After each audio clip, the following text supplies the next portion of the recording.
जुवान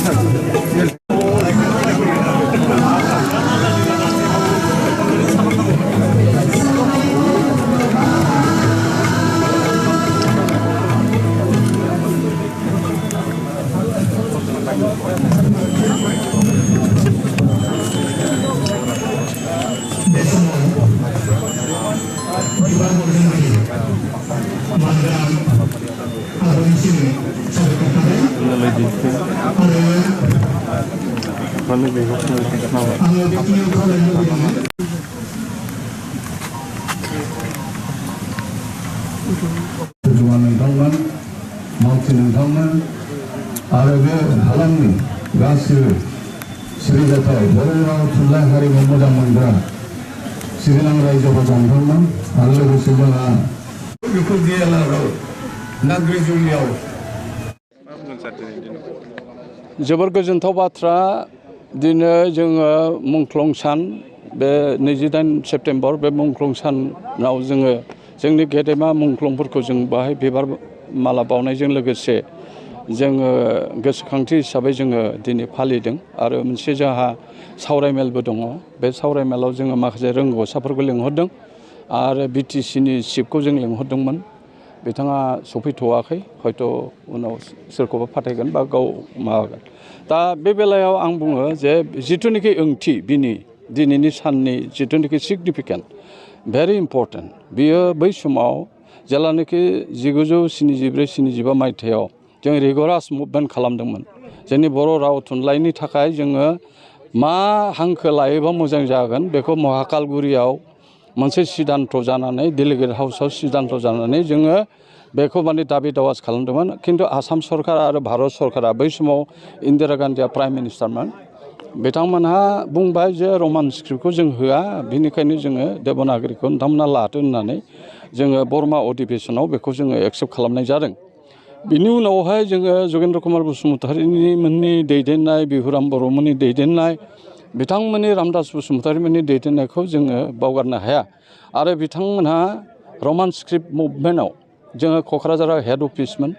माखासे जोङो एक्सन कमिटि दादोंमोन रमान स्क्रिप्ट मुभमेन्ट एक्सन कमिटि बे एक्सन कमिटिया बर' थुनलाइ आफादखौ मदद होनानै बिथांमोनहा सोमावसारदोंमोन आरो बे सोमावसारनाया बिराद गोबाव 2 बोसोरसो जों सोमावसारदों बेनि उनावहाय जों देबनागरिखौसो मोन्दों दा जेखि जादोला मानो बै समाव मुभमेन्टआव जोङो 16 मानसि जोङो एकदम स्पट जोङो पुलिसनि आखायाव जिउ गारदों आरो सानैया माने थैदों बेनिखायनो जोङो मुंख्लं हिसाबै बिथांमोनखौ फोसावदों जेरै दिनैनि सानाव सिमलाराम माने आमलाराम आरो शिबराम बिथांमोना बरपेटा रडआव गावथारजादों दा बिनि बे 28 सेप्तेम्बरखौनो जों बे सानखौनो लानानै जों फालिबोबाय थादों आरो दिनै जोङो मोनसे गोजोनथाव बाथ्रा जे जगेन्द्र कुमार बसुमतारी ट्रास्टआ फोथायफुन्जिया जे बर' बिजोंजों फरायनानै बर'जों होनानै जाय ACS मोनदों बा IAS बा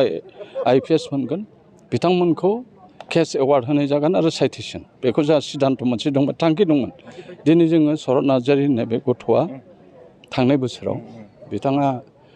बर' रावजों लिरनानै ACS मोनदों दा DLR जानानै दङ बेनिखायनो गोजोनथाव बाथ्रा बेनो प्रथम जोङो जगेन्द्र कुमार बसुमतारीनि बान्थाखौ दिनै होगोन दा जेंनाखौ बुंनो थांबा जोंनि बर' बिजोंनि जेंनाया बिराद गाज्रि थासारिया गाज्रि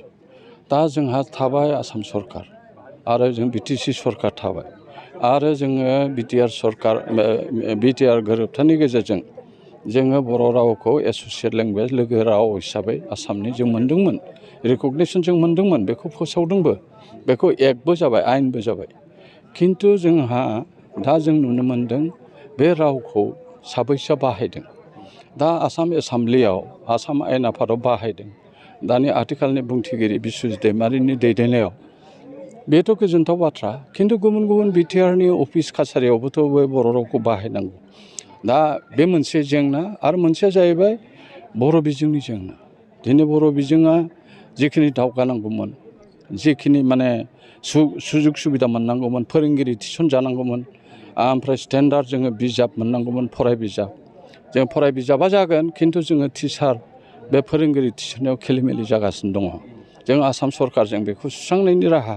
लानो थाखाय जोङो खावलायबोगासिनो दं। दाख्लैसो बावैसो जोङो सोलोंथाइ मन्थ्रिखौ लोगो हमदों आरो प्रिन्सिपाल सेक्रेटारिखौ लोगो हमदों, चिफ मिनिस्टारजोंबो जों रायज्लायदों आरो बावैनो जोङो आसामनि गिबि मन्थ्रिजों बेखौ सुस्रांनायनि राहा लानो थाखाय जोङो सावरायगोन। बे दुलाराय बर' फरायसाफोरखौबो जोङो लाफागोन आरो बेखौ सुस्रांनायनि राहा जेरै जोंनि पस्ट ग्रेजुवेट टिचार्सनि प्रब्लेम मोनसे फैदों आरो मोनसेया जाहैबाय एडभार्टाइजमेन्ट होदों खिन्थु बर' अपसना फैयाखै। दा बेबो मोनसे जेंना जानानै दं। जोङो बर' अपसना जाहाथे फैयो आरो जोंनि बर' MIL-नि पस्टआ मानो एथ' खम जाखो जों बेखौबो नोजोर होनानै जों आसाम सरकारनो गांसे गोसोखां लाइजामबो होबाय। दा सुस्रांनायनि राहाखौ जों आसा खालामदों आरो डाइरेक्टर लेभेलावबो जों रायज्लायगासिनो दं। जोङो डाइरेक्टरखौ होनदों जे नोंथाङा एनालाइसिस खालामनानै मोनब्रै जिल्लानि जिथु स्टेटास रिपर्ट बेखौ आसाम सरकारनि हाइ पावार कमिटिनो हो। बेनिफ्राय होनानै बिथाङा बे जेंनाफोरखौ सुस्रांनो नाजागोन होननानै जोंनो खोथा होदों। आरो बिनि बादैबो जों नुनो मोनदों कलेज, इउनिभार्सिटि आरो हायार सेकेन्डारियाव जिथु साबजेक्ट टिचार जों मिथिनायाव गोबां पस्ट खालि दंमोन। खिन्थु दिनै नुदों जे एडभार्टाइजमेन्टआव नोंथांमोना नुदों मोनबाल' पस्ट जों नुदों जे बर' मिडियामनि थाखाय मोनबाल' पस्ट। जोंथ' बेखौ मानिनो हाया, जों बेखौ कमप्रमाइस खालामा। जोङो मन्थ्रिखौ बुंदों जे बेखौ मडिफिकेसन खालामनांगौ आरो एडभार्टाइजमेन्टखौ मडिफिकेसन खालामनांगौ, होमब्लासो जोंनि बे बर' रावा थांगोन आरो बर' बिजोंनि फरायसालिफ्रा हायार सेकेन्डारिफ्रा थांगोन। नङाबा जोङो टिचारानो गैया। जेराव PTR-नि खोथा बुंदों, पिपल्स टिचार रेसिय' 1:30, जों होनदों 6 सिडुल आन्डाराव BTR-नि आन्डाराव 1:16 खालाम। जोंहा जिहेतु स्टुडेन्ट एनरलमेन्टआनो गैया।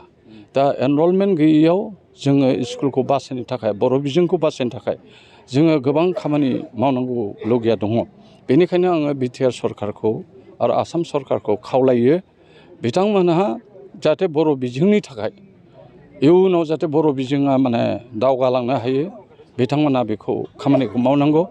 आरो गोदान सोलोंथाइ खान्थि NEP फैगासिनो दं। बे NEP खान्थिनि गाइडलाइनखौ मानिनानै बिथांमोनहा खामानि मावनांगौ आरो जोंनि जायफोरनिखि फोरोंगिरिफोर दं, जायफोरनिखि अफिसियेलफोर दं, बिथांमोनहाबो बे गाइडलाइनखौ मानिनानै जुदि जोङो रुजु रुमु मावोबा